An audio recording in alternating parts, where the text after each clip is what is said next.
When application completion rates drop, something is off. Students aren't getting the support they need, and that's affecting your numbers. Enter Element 451's AI assistants. They step in where students struggle, offering real-time answers and advice, guiding them through every step. Learn how AI assistants can boost your enrollment outcomes. Visit element451.com/AI team to learn more. You know, they're actually hashtag FAFSA Fiasco when they're talking about this, is what I've seen people using. I don't know if that was like, if they all got together and they're like, hey, this is the hashtag. I don't know how that works. I've never really quite understood how hashtags emerge organically or You're such an otherwise. old soul. Yeah. Yeah, that's it. We work for a software company. We don't lean into technology. I've never used a hashtag. I don't know. I probably have. What? It's a hash brown. Welcome to the EduData Podcast, a podcast that serves as your weekly guide to the data driving higher education. We are your hosts. I'm Jamie Boggs. And I'm Timothy Davis. Join us every Friday for weekly breakdowns of the most important data, trends, and topics in higher education. The EduData Podcast is a part of the Enrollify network, a robust collection of podcasts designed to help higher education professionals like you grow. Explore our other shows at enrollify.org or check out some of my personal favorites linked in the show notes below. Enrollify is made possible by Element 451, the leading AI-powered, all-in-one student engagement platform, helping institutions create meaningful, personalized, and engaging interactions with students.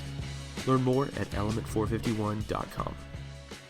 Hello and welcome to the EduData Podcast with Timothy. I am Jamie, back for another discussion of the numbers. What's up, Timothy? Hey, we're back again. We are back indeed, following up on last week's conversation about the surprising trend of college tuition and costs. We're going to follow up today with a little more enrollment type conversation. Pretty strong opinions coming out of this report, but we're going to focus on the data and specifically just kind of the most recent numbers of new students in college. Yeah, so we have some new data from the National Clearinghouse Research Center. They release reports yearly about enrollments, breaking it down kind of by institution type, by Pell Grant received, and then of course by like academic year, term. And we're actually looking at this through the National College Attainment Network's press release and dashboard of this new data. The National College Attainment Network is a great LinkedIn follow. I'm always trying to plug LinkedIn follows. And you can also follow the report's author, Bill DeBon. He's also on LinkedIn, also posting about this a lot. And we actually used the National College Attainment Network's research and reporting for our discussion about the FAFSA Fiasco earlier this summer. And so this is kind of the sequel. They're actually hashtag FAFSA Fiasco when they're talking about this, is what I've seen people using. I don't know if that was like, if they all got together and they're like, hey, this is the hashtag. I don't know how that works. I've never really quite understood how hashtags emerge organically or You're such an otherwise. old soul. Yeah, that's it. That's it. You don't.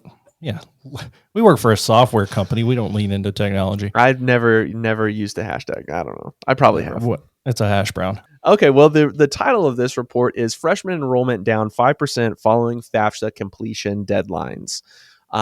So this is, again, looking at that National Clearinghouse data. And basically what we see in that data is that enrollment for fall 2024 is down 5.8% and 8.6% for 18-year-olds and 19 and 20-year-olds, basically showing that like the youngest populations have been affected by this the most. The pathways for students to get out of high school into the college system were significantly affected by the changes to the FAFSA and its like rollout over the last year and a half. The inability of the FAFSA to deliver or let people access and complete the FAFSA or deliver FAFSA information to institutions in a timely manner for them to release aid information to their prospective students.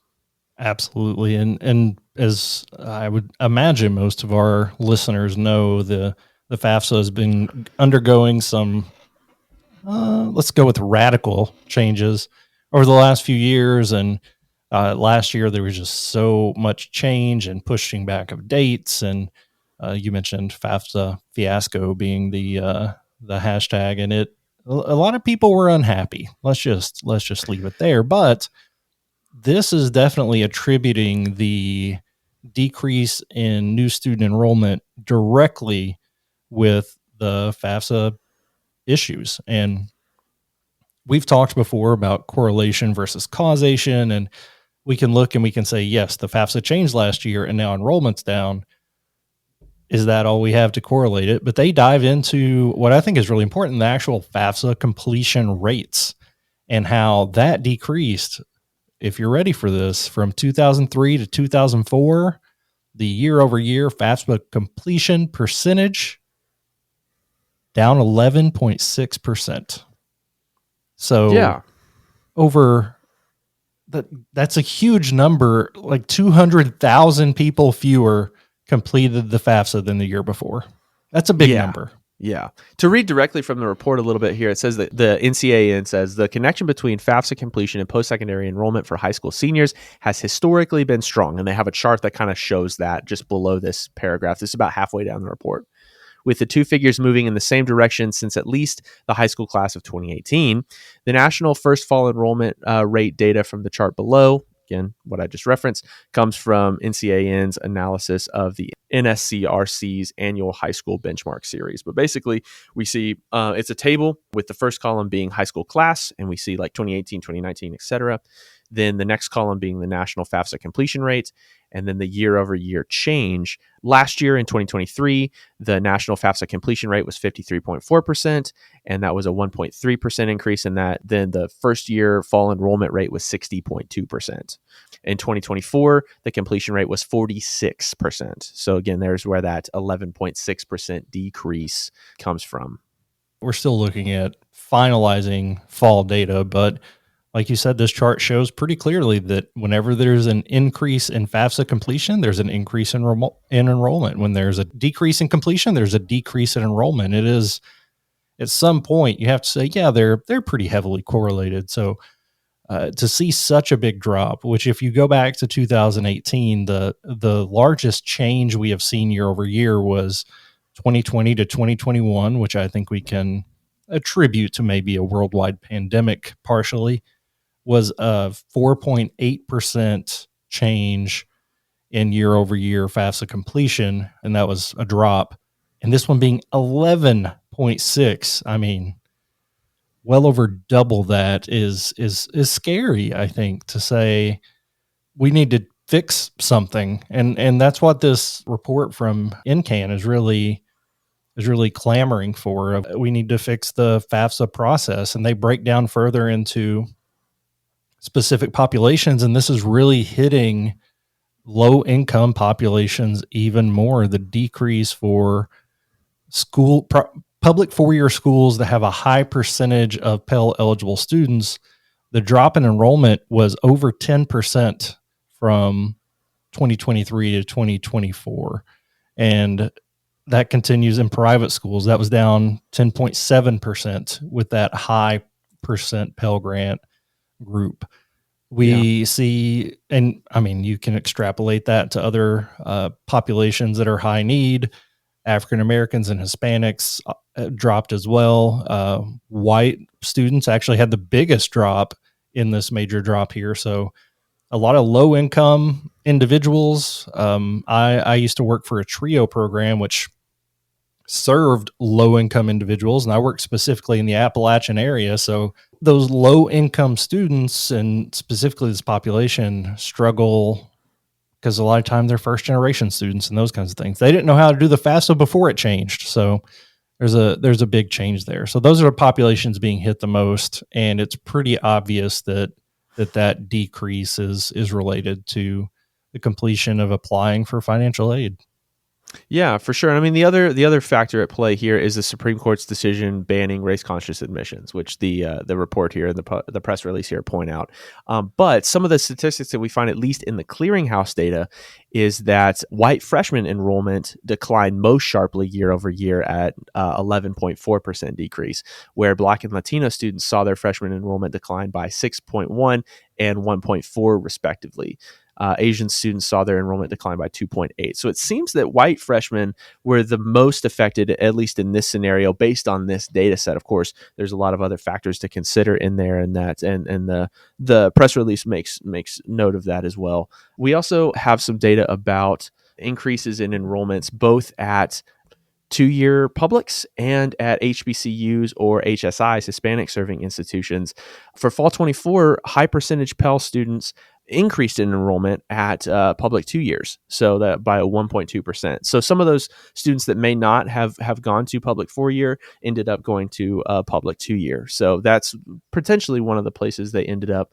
And then additionally, we've seen Hispanic serving institutions and HBCUs, historically Black colleges and universities, see undergraduate enrollment gains of 3.2 and 5.9 respectively. So those institutions, after presumably the Supreme Court decision and the banning of race-conscious admissions policies, have seen their enrollment numbers benefit from that.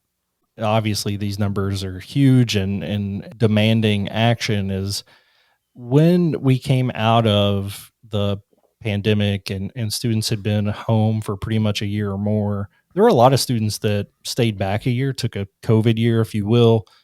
And we just saw this last class was the graduating senior class that would have entered high school at that time of when they were having to learn from home. So I wonder, I would love to see, and I can't find that in this report, the number of high school graduates and how that correlates to FAFSA completion and enrollment. So is it possible that we didn't have as high of a completion rate or as high of an enrollment rate because the pool was smaller because people stayed back? Complete speculation, but that's something that occurred to me when looking at this. Yeah, absolutely. What we could say is that'd be an interesting additional layer of data to this report, is like how the changes in high school graduation have also affected FAFSA completion and enrollment. And I think, we get maybe hints of that in that chart that we mentioned previously that's looking at high school class year and their FAFSA completion rate. Like in 2020 and in 2021, we see the FAFSA completion rate decline. We see the first year National First Fall enrollment rate decline. So, that's kind of hinting at it as well, but seeing how potentially the FAFSA completion rate has recovered and we're just speculating here, while maybe the high school graduation rate has not, would be another interesting layer to consider as we try to identify what forces are at play. And we've talked before about the enrollment cliff that should be coming up here sometime soon, and the big concern about exactly that, a lower population of college-ready students. And that was supposed to be a couple more years away. So I think it's, again, the numbers here are staggering enough, but when you put it in perspective of we're expecting a bigger drop just due to population in the coming years, it's not a great indicator for what's currently happening with enrollment. And I think if we can make changes to financial aid to make that easier, I mean, we should anyway, but it seems more urgent, I think, based on this data. Yeah, I mean, it's especially it's bad timing for the FAFSA to be experiencing problems, right? The college admissions process needs to be as streamlined as possible so that we can get students in the door, right? And any roadblocks that prevent getting students enrolled are gonna multiply the percentage point drops that we experience. So yeah, if we're already experiencing a shrinking market, or at least a fixed size market, and we're going out and trying to find other markets like graduate student enrollment or certificate programs, that we don't need this kind of problem. Right. And this is what you and I do every day for our day jobs, right? We work at Element 451, and we are spending our time trying to make it easier for students to apply and get communications, and making that pathway to college as clear as it could be for those that are interested in a attending institutions that we're working with. And I don't think that the folks over at the financial aid department are thinking, man, how can we make this harder? Like we're trying, right? But I think this just shows that more urgent attention is certainly needed, especially as we're approaching the predicted enrollment cliff. But going back to the correlation versus causation conversation that we've had before, I think this is without actual, and I don't see the correlation coefficients here, but this seems pretty direct. Talking about like what we see every day, some of our anecdotal takeaways, I think, from, what we've seen over this last year in institutions that have been successful are the ones that either had a well-established and an efficient admissions process. Either they did not consider much, they were able to just get people in the door after they applied, or they had their processes really well defined. Everybody kind of knew their role and they were able to get a decision out the door pronto. Right. Even if in some cases, pending, financial aid information, stuff like that. The other institutions that were successful were the ones that were able to keep communication constant with their students, right? Keeping them in the loop about what's happening, about timelines, about what the students can expect, keeping those students as informed as possible was huge. And so being able to identify those populations, being able to, engage with those populations across email and text, have them respond, ask questions, fielding those questions, keeping those relationships current and engaged made all the difference for some colleges that were kind of weathering this storm. Yeah, I think that communication's key, regardless of even aside from the FAFSA fiasco, which NCAN hosted a webinar. It will be a couple weeks before this episode comes out, of the FAFSA fiasco and fall 2024 post-secondary enrollment, where they dive further into this data and talk more about the implications and potentially the causes of what's happening here. So they are advertising that as free and open to the media. So I think they want people to see it. So I hope you can go back and find that recording. Yeah, maybe we can add it to the podcast notes after it comes out, something like that. So that's great. Well, yeah, definitely check out this report from NCAN. Follow them and build a bond on LinkedIn. But thanks for joining us for another one. I think we'll go ahead and wrap it up. Let us know what you think of this report. Shoot us a message on LinkedIn. You can find me and Jamie there by searching us, and maybe like Element 451, searching our names. That way you find us or Enrollify, EduData. Yeah, we got those kind of tagged in our profiles for sure. So yeah, let us know what you think. Shoot us a message or comment on our post from Enrollify here about this episode. And we'll see you in the next one. The EduData Podcast is part of the Enrollify Podcast Network. If you like this podcast, chances are you'll like the other Enrollify shows too. Our podcast network is growing by the month. We've got a plethora of marketing, enrollment, and higher ed technology shows that are jam-packed with stories, ideas, and frameworks, all designed to empower you to be a better higher ed professional. Our shows help higher ed marketers and admissions professionals find their next big idea and feature a selection of the industry's best as your hosts. Learn from Jamie Hunt, Artis Cadu, Dustin Ramsdale, Jeremy Tiers, and so many of your other favorite leaders in higher ed. Enrollify is made possible by Element 451, the leading AI-powered all-in-one student engagement platform helping institutions create meaningful, personalized, and engaging interactions with students. Learn more at element451.com.